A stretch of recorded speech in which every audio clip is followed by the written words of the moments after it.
a single ribbon cuts its reliable course through the wilderness.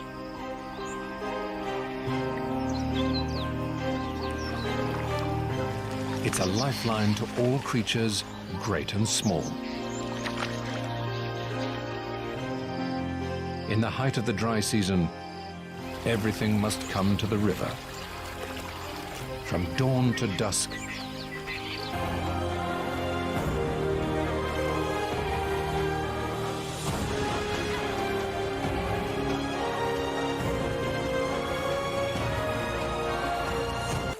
the best time for nesting on the sandy banks.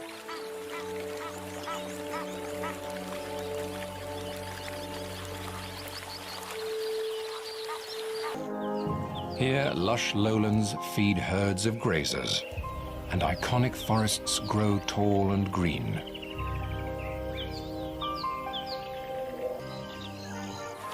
Among these, some creatures stand out. From species rarely seen in the rest of the reserve, to great herds of its iconic characters.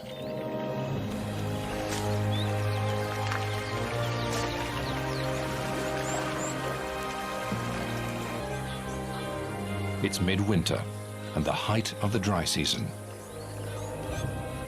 For almost all wildlife, each day includes a trip to the river during this trying time of year.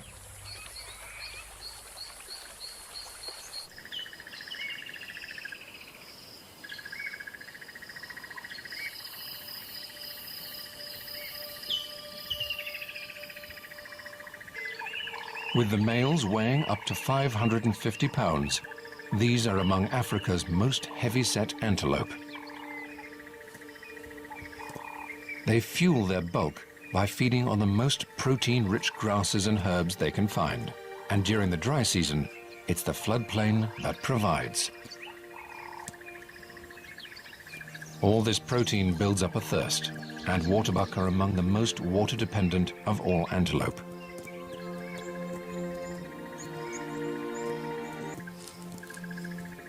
If not for the river, they couldn't survive here through the dry season.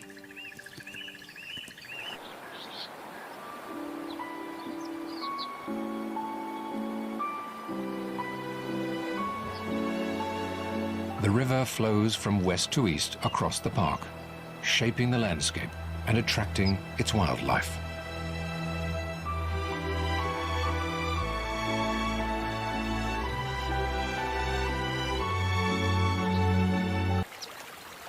Further downstream to the east, the rocky sides give way to sandy riverbed.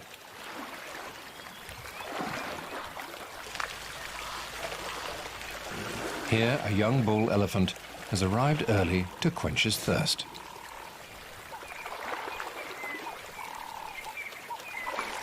Pafuri, with its perennial water sources and green growth, is famous for its resident elephant herds. But this bull has left his herd, and for now he leads a more solitary existence.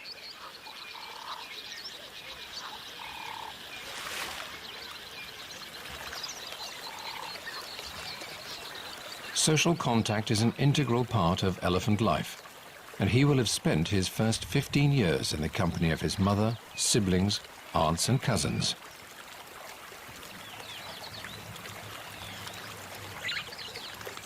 As he moves down the river, he smells the air for signs of other elephants.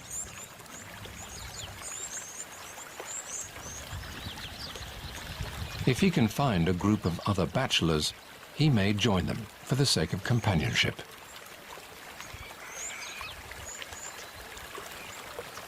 But for now, he's on his own.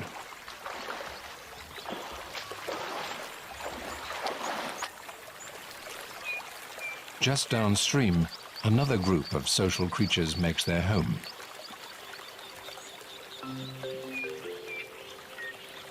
White-fronted bee-eaters live in small families consisting of a breeding pair and up to 5 related birds that'll help them raise their chicks. In a few months, when early summer brings the rains, they'll dig more nests like these into the riverbank to lay their eggs. The rain will trigger a flush of insect life, and there'll be plenty of food to feed their chicks. For now, the adults can support themselves on the insects around the river.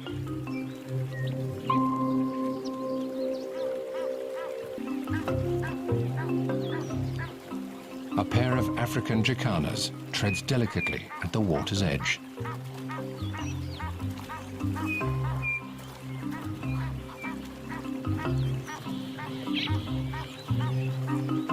Their long toes help distribute their weight on floating plant life.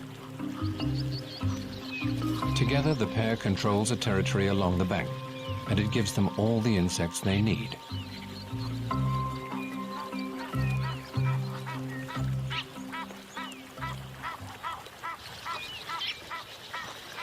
A pair of Egyptian geese forages on aquatic plants growing in a stream. They get stuck in, reaching down for the tastiest morsels. A hammerkop takes a more measured approach.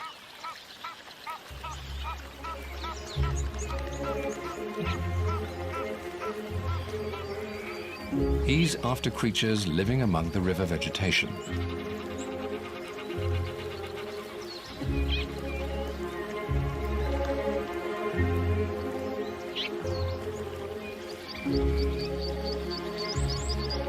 He prefers a breakfast of tadpoles, but he snaps up aquatic invertebrates too. For a three-banded plover, it's all about covering ground. He moves quickly along, pecking at the water's surface for insects and their larvae.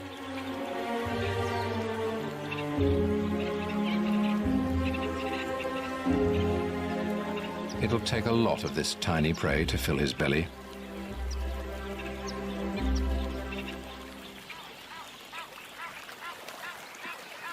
While some are enjoying the river's ample food supply, a great egret is finding things trickier. It's after fish and amphibians, but they're proving elusive.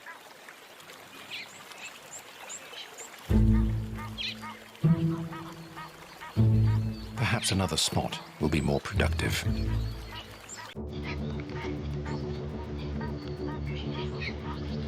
It readies itself for the strike, but fails again.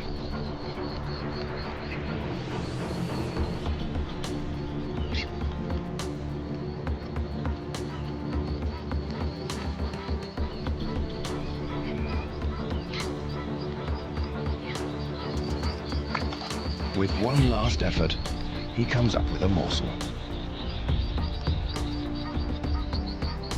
It's not much, but it's a start. There are others here looking for bigger prey. The banks are lined with the scaly bodies of Nile crocodiles sunning themselves. They're best known for ambushing prey from beneath the surface. But crocodiles will feed on fish too. They use their powerful tails to pursue their prey underwater.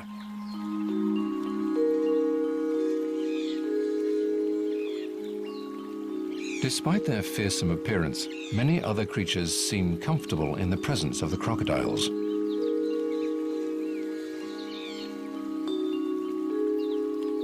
A flutter of butterflies cuts a sharp contrast with the rugged reptiles. The teenage bull leaves the river to make his way through the bush, looking for companions.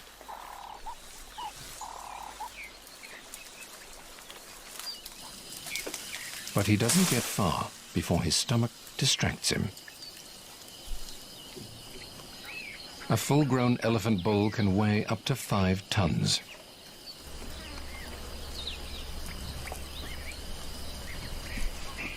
His dinner plate-sized feet are specially evolved to support this massive weight, with thick cushions of fatty and fibrous tissue to absorb the pressure.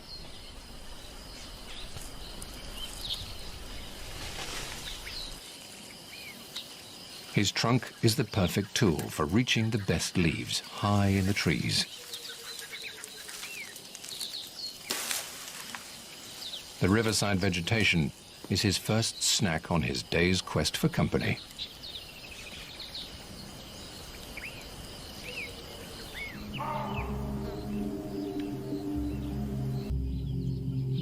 A lone eland grazes quietly on the undergrowth.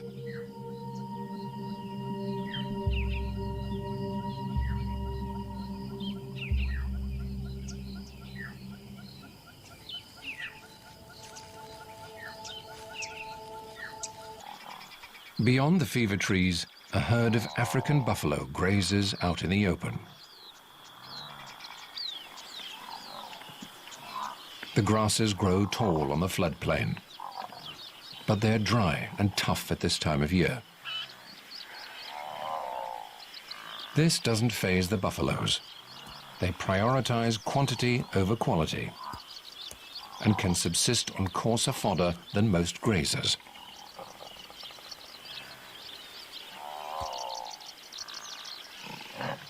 The herd is a moving restaurant for oxpeckers that pick away at pests and parasites.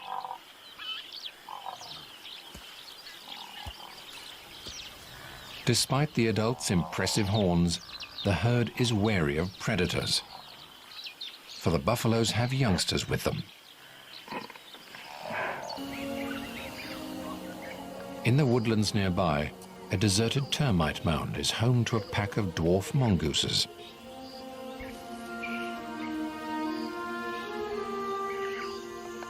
As the day heats up, the adults emerge from their burrow, one by one.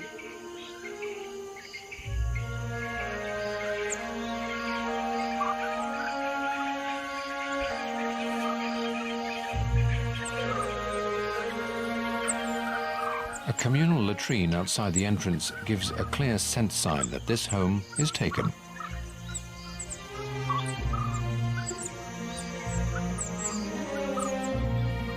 At less than 8 inches long, they have little defense against predators. But the family of 14 watches each other's backs.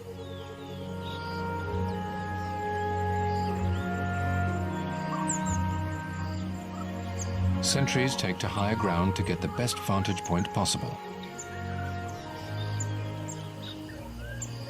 Vigilance is key. There are pups to protect.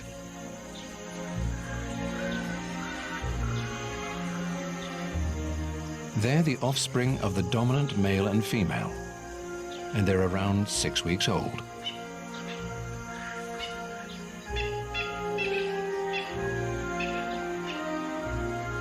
The whole pack works together to raise them. This includes the crucial tasks of babysitting and standing guard.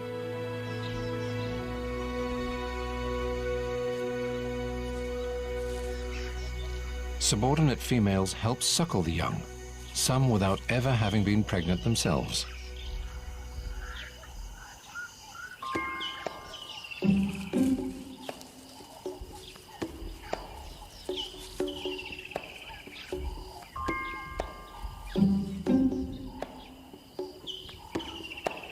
The rest of the pack heads out to scratch for prey with their long claws.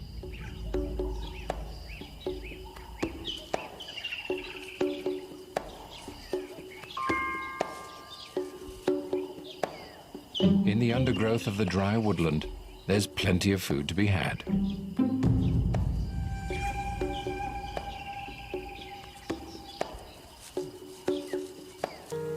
An elephant mother is on the move with 2 youngsters. They've drifted from the herd to search the dry woodland for good fodder.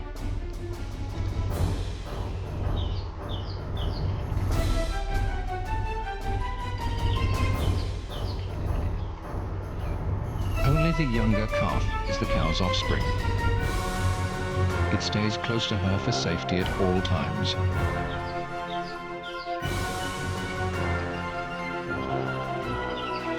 The whereabouts of the other calf's mother is difficult to tell. But it's a sad possibility that poachers have killed her for her tusks.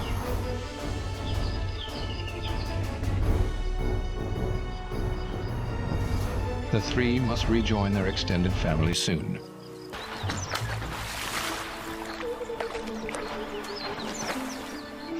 A tree serves as a favorite scratching post.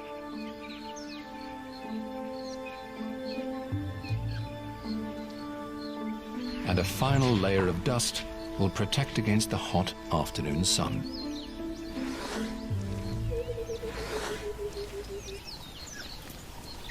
A small herd of impala arrives for a quick drink.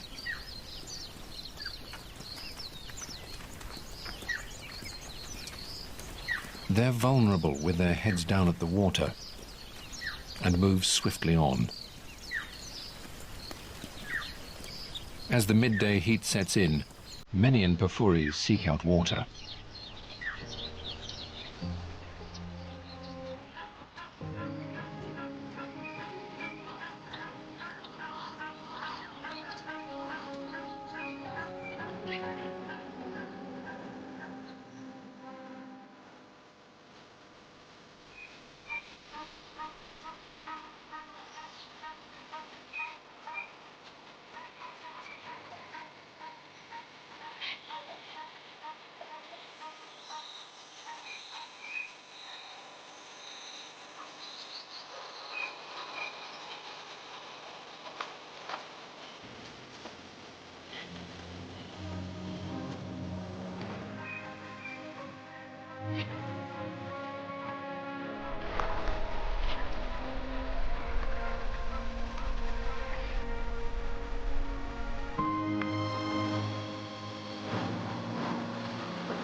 The river draws all of Pafuri's diverse life, including some that are rarely seen elsewhere on the continent.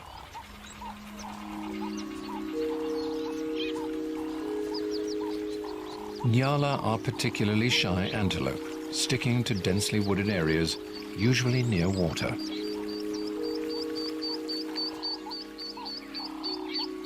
The riverine forests here are perfect habitat for them.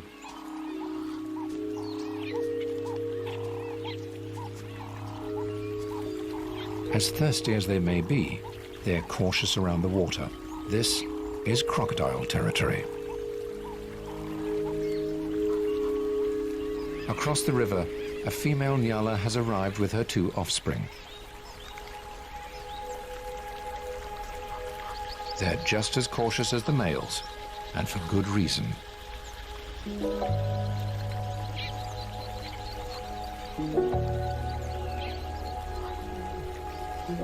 The young croc is probably too small to catch the mother,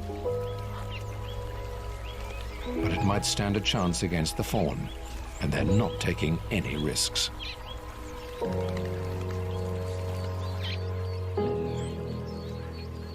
Downstream, the shaggy waterbuck have arrived with their young too. Even in the winter, temperatures can top 80 degrees Fahrenheit.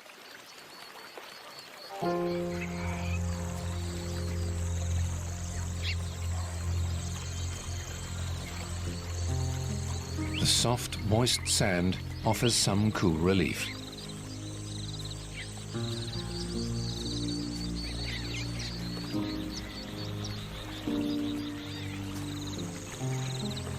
Most at the water come with company, but an old buffalo bull has arrived alone. He's retired from the competition of herd life and no longer has to wait for hundreds of herd mates to quench their thirst before he moves off. He's not the only old male on the banks. The warthog boar's huge facial lumps are testament to his age.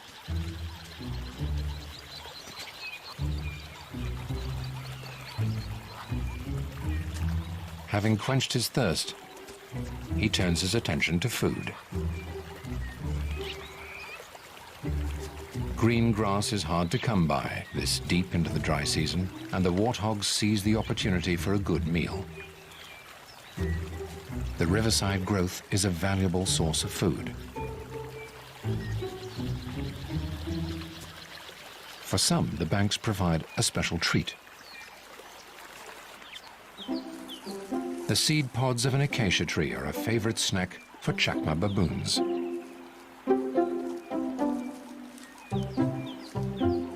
With arms as long as their legs, baboons have evolved to walk on the ground more than any other monkey.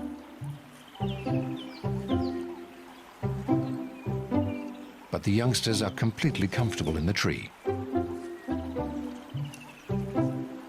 even as they pick their way between the thorns.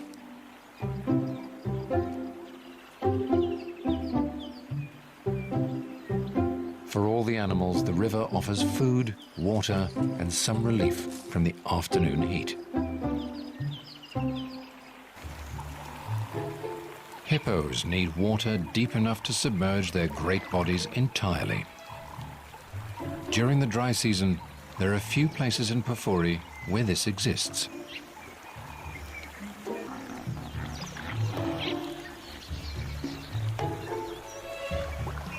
These huge animals have sensitive skins and spend most of their days submerged to escape the heat of the sun.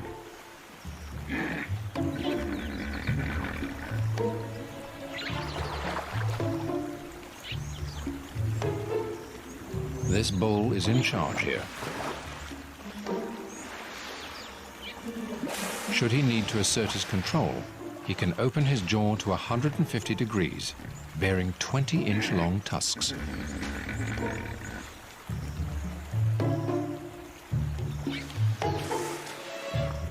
For now, he relaxes in the cool of the water with his pod.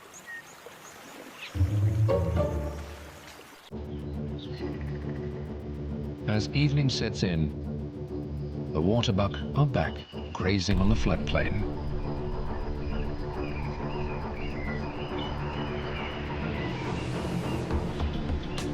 They enjoy the cool, calm end of the day.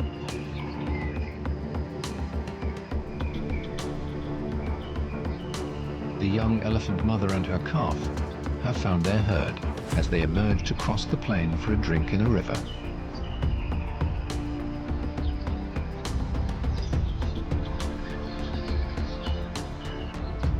On the Lavuvu's banks, the baboon troop spends a little time by the water before heading into the treetops to sleep.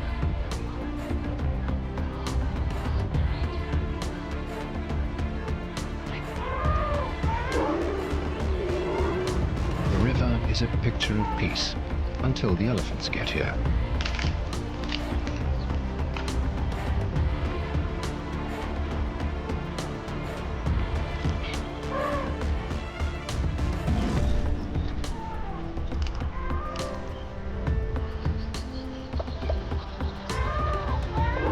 The cool, soft sand is welcome relief after the long, hot day.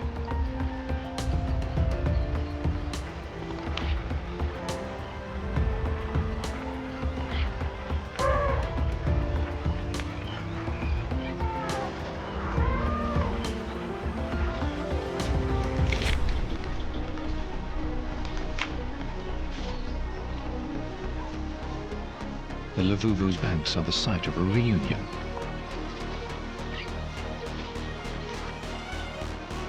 The older calf from earlier has found its mother and enjoys the river by her side.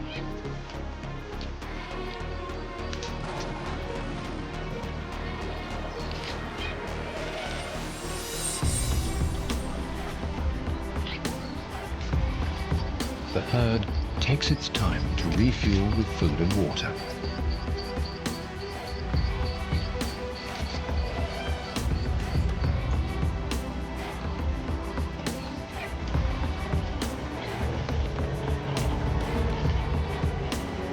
As long as the Lavuvu continues to flow through this special reserve, Pafuri's creatures will thrive despite the rigors of the dry season.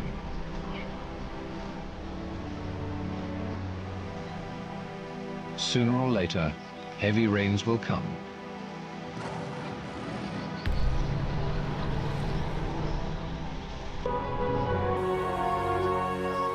until then, the elephants and others will find all they need along the banks of the Pafuri's everlasting lifeline.